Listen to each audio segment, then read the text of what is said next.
Striking ரெஸ்க்யூங்கிற வந்து படம் வந்திருக்கு. இந்த ஸ்ட்ரைக்கிங் ரெஸ்க்யூ படத்தில் வந்து நம்ம ஃபேமஸான கராத்தே ஹீரோ டோனி ஜா வந்து நடிச்சிருக்காரு.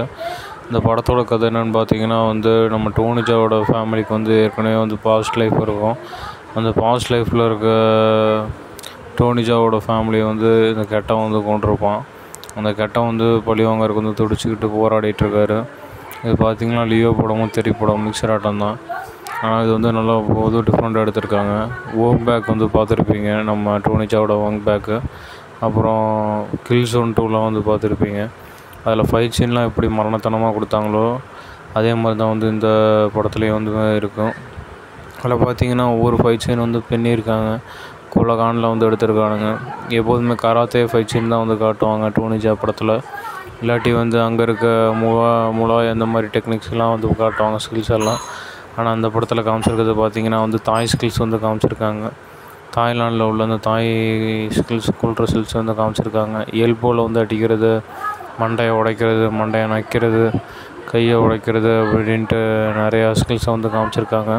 அதனால் அந்த படம் வந்து அடப்பாக நல்லா பயங்கரமாக தான் இருக்குன்னு சொல்லணும். ஏன்னா அது வந்து ரத்தத்தனமாக வந்து பேய் படம் மாதிரி பயங்கரமாக காமிச்சிருக்காங்க. இதில் வந்து அவரோட ஃபீலிங்ஸும் சரி, அவரோட ஃபைட்டிங் ஸ்கில்ஸும் சரி, ஒவ்வொன்றையும் வந்து செதுக்கியிருக்காரு. ரொம்ப ஹார்டாக கஷ்டப்பட்டு வந்து எடுத்திருக்காரு. ஒவ்வொரு ஃபைட் சீனுமே வந்து பயங்கரமாக இருக்குது. அந்த ஒவ்வொரு குத்துற சீனுமே பார்த்திங்கன்னா வந்து வேறு லெவலில் இருக்குது. அவர் ரத்தம் கக்கி கக்க தான் வந்து எல்லா படத்துலேயும் வந்து ஆக்டிங் கொடுத்துருப்பாரு. எல்லா ஃபோட்டோயும் வந்து கொடுத்துருப்பாரு. ஆனால் அந்த படத்தில் பார்த்திங்கன்னா இதை விட ட்ரிபிள் மடங்காக 5 மடங்கு ஒரு 100% கொடுத்துருக்காருன்னு சொல்லலாம். ஏன்னா மற்ற படத்துக்கும் இந்த படத்துக்கும் வந்து டிஃப்ரென்ஸ் பார்க்கும்போது வந்து மற்ற படத்தெல்லாம் சும்மா நடிக்கணும்னு சொல்லி நடிச்சிருப்பார். ஆனால் இவ்வளோ படம் நடித்ததுக்கப்புறமா இந்த படத்தில் ஒரு ஃபுல் ஃபீலிங்ஸுமே வந்து இறக்கியிருக்காரு. நீங்கள் வந்து இந்த படத்தோட ரிவ்யூவில் இந்த ட்ரைலர் பார்க்கும்போதே உங்களுக்கு தெரியும் எப்படி இறக்கியிருப்பாருன்னு.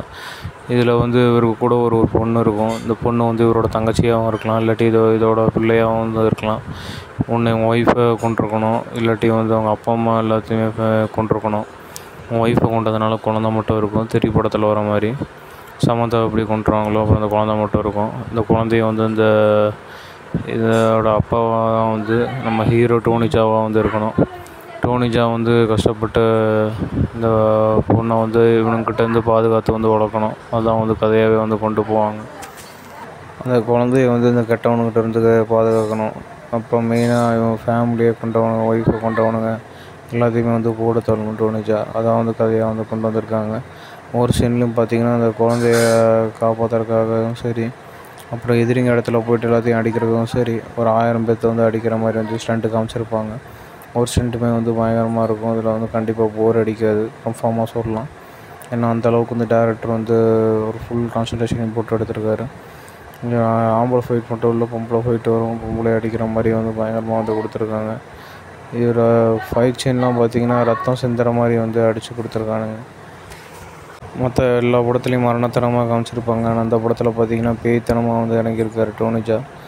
தன்னோட குடும்பத்தை இறந்ததுக்காக வந்து ஒருத்தன் பேயாக கூடி மாறுவான், பேயாக செத்ததுக்கப்புறம் வந்து கொண்டு பழி வாங்குவான்னு காட்டுறாரு.